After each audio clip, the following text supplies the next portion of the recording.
už to máme, zase nám to vyplo, takže můžeš, Marti. Kdo má největší zuby? A to už si dala. To bylo. Jo? Tak počkejte. Uděláme podopčo. Dělej, ale kdo je nejhezčí? A i tebe dala? Ne. Ne, to nehezčí. No, řekni, ale rychle, popustně. Kdo má hezké vlasy? Ale aj Matildu čaje. Kdo má Žuva.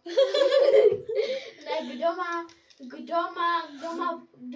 kdo má velké vlasy? A jo, ale má taky velké to za ty. Můžeš